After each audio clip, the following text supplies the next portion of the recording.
Well, we're here today. I'm trying to kill my leopard. This is the seventh hunt.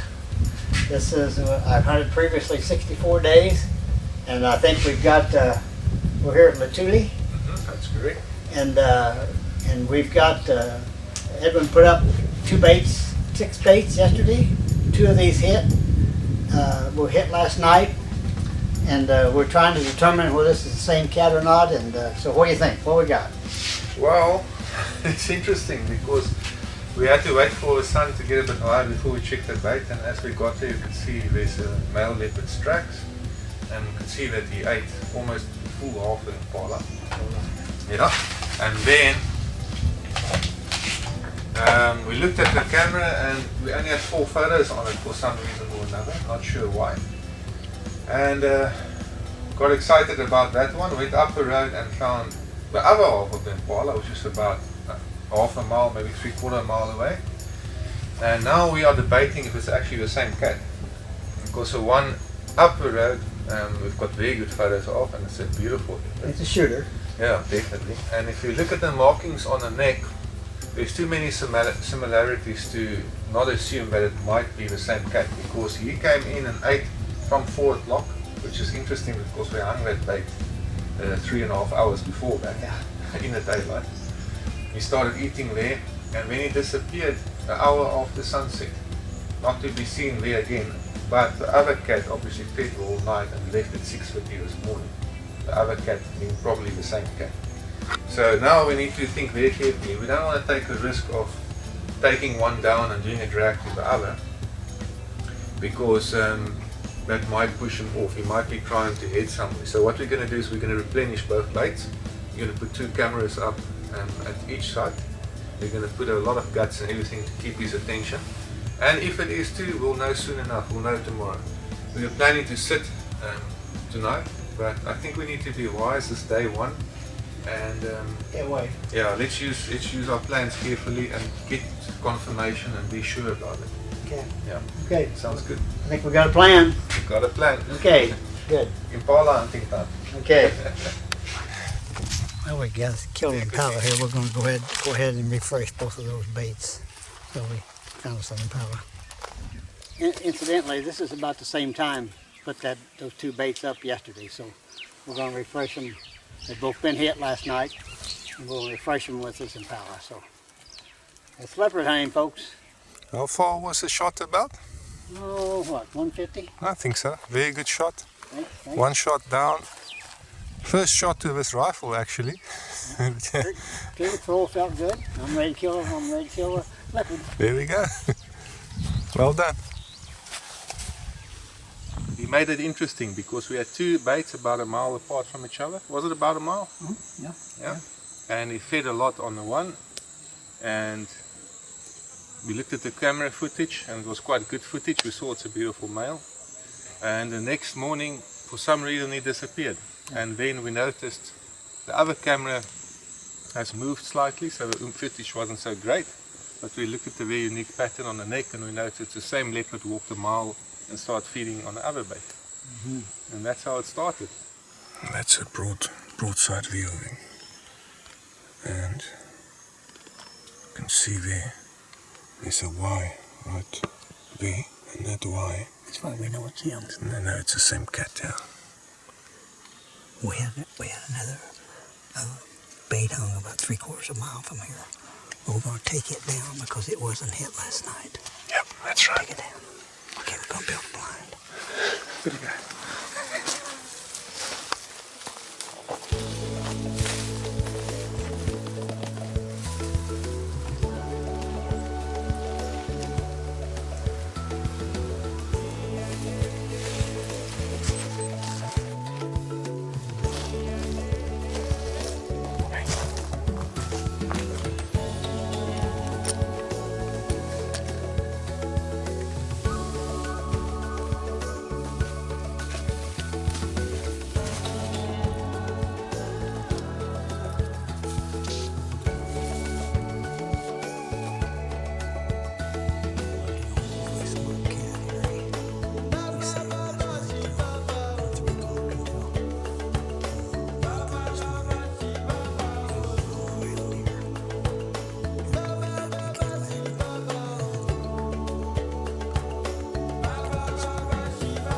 That is a big... That's a nice warthog here. Nice warthog. Bait, boys, bait. Yeah, and we set up on the first night, and we sat there till when? It was just after 1 in the morning. Yeah, and then we left, and then what happened? And about 5 minutes later, he was up in the tree. So, 5 minutes later, folks, he's up in the tree. yeah, so he knew we were there. Yeah. And it was cold in that land. We come back the next night, didn't we? He did, yeah. And the plan that we had is, I've had it happen with leopard before, where they know you're in a blind, so you trick them, and you get somebody to come fetch your vehicle, make a little bit of a noise when they leave, and once they leave, you sit dead still in the blind, you remain behind, and sometimes that works and he'll come in. So we planned that, but it wasn't necessary because he came shortly after sunset. Well, our goal isn't to smother the area with baits, but we do have to have baits that we know are definitely got potential. We just found a really fresh leopard track down this old riverbed. Come in here and the guys have cut this all off here, and we got bait up there all covered up, so keep the birds away from it and it won't fall so bad. So I've got a feeling we're going to get a lot of feathers of leaves. We've got a broad leaf tree like this is a wing. yeah. But got to get it out.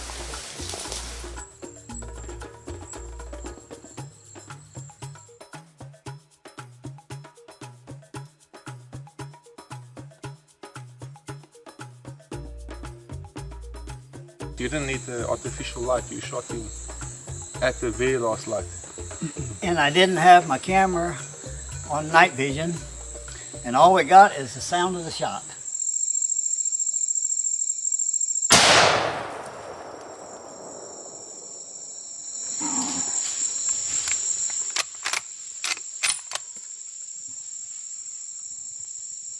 Now, Edwin reached over and touched me on the leg, and I thought that meant go ahead and shoot him, because he'd said, "Can you see him?"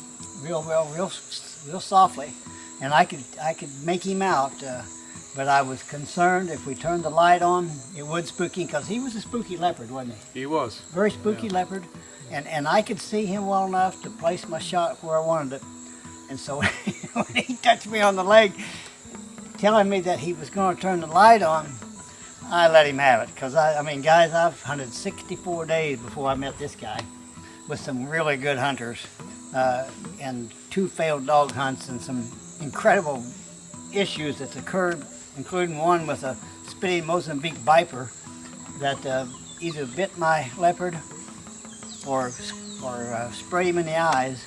So here was my opportunity, and I wasn't going to miss it. So anyway, I'm really happy. Successful hunt. Those of you guys that will view this leopard hunt, want you to know this guy here at the top. The other 2 guys I've hunted with at the top also, but we had an incredible hunt here, and so we're drinking a big, strong Hunter's pink drink, which consists of energy, right? It's rehydrates, yeah. It's electrolytes. Electrolytes. And no vodka added, nothing. No vodka. So anyway, this is Steve Dean with GNS Worldwide Hunting, and thank you, my brother. Thank you very much. It's been a privilege and an honor. Yeah, forever is an honor. You know, this is quite an accomplishment for me. When we first started a hunting company 14, 15 years ago, we started our trips to Africa. This is my 31st trip with clients and myself, my wife, and dear friends, and this finally completes my Dangerous 7. And it's been a goal of mine. This is my 7th leopard hunt. I've hunted with some dear friends. I've hunted with dogs. We've had issue after issue. In fact, I've told a lot of my constituents that I could write a book on the perils of leopard hunting. But today, it's accomplished. And I think about the verse in the Bible that talks about, commit your ways unto the Lord, He'll make your pathway straight. And there's another thing I think of here lately, and it's about faith. and a faith that can't be tested, can't be trusted. And that's really grown to be a lot of importance in my life, because this challenged me, because I'm one of those guys that kind of lives on success. And I've wondered a time or two, in fact I've told my wife, I wonder if it's not God's will for me to kill a leopard. I mean, 64 days before I come over here I've hunted leopard, and the blind is 100 degrees, you name it, it's happened. And I'm so thankful that I've been allowed to finish my Dangerous 7 with a dear Christian brother. I mean, that's the culmination of the whole thing. And two great guys that we've worked this animal and worked this animal. We tried to outsmart him, he's outsmarted us. This is the third day, I think, Edwin, right? That's correct. That's the third day. Feels like about a week, because we've hung baits, and we was in here last night at 1:15 when we finally left, and we come back this morning, the bait had been hit 10 minutes after we left. We think, come on, how can that keep happening? But here he lays, and I'm so thankful. So you guys, thank you for all your hard work. Holy moly, I tell you. And Edwin, you read this cat right. And we got an old saying that Porter and I said for years, let's get this sucker in the truck. Well done, good shooting, and thank you.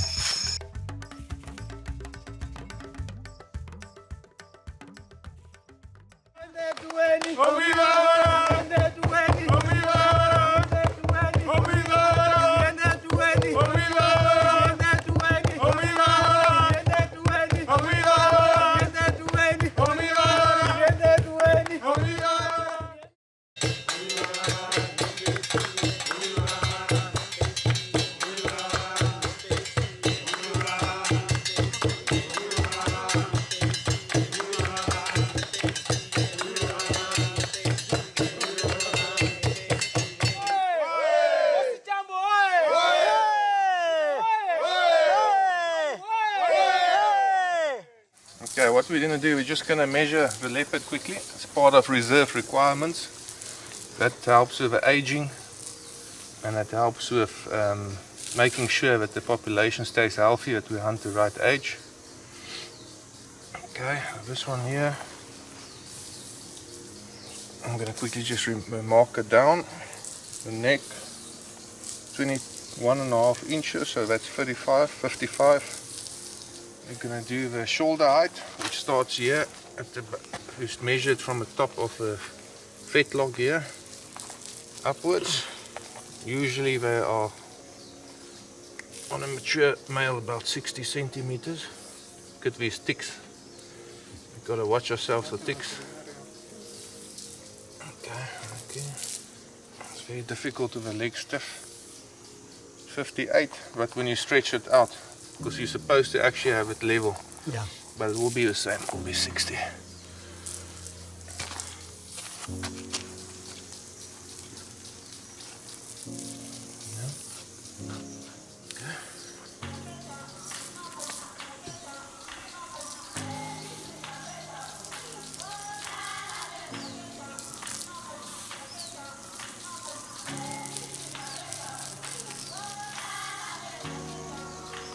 198, 1.98.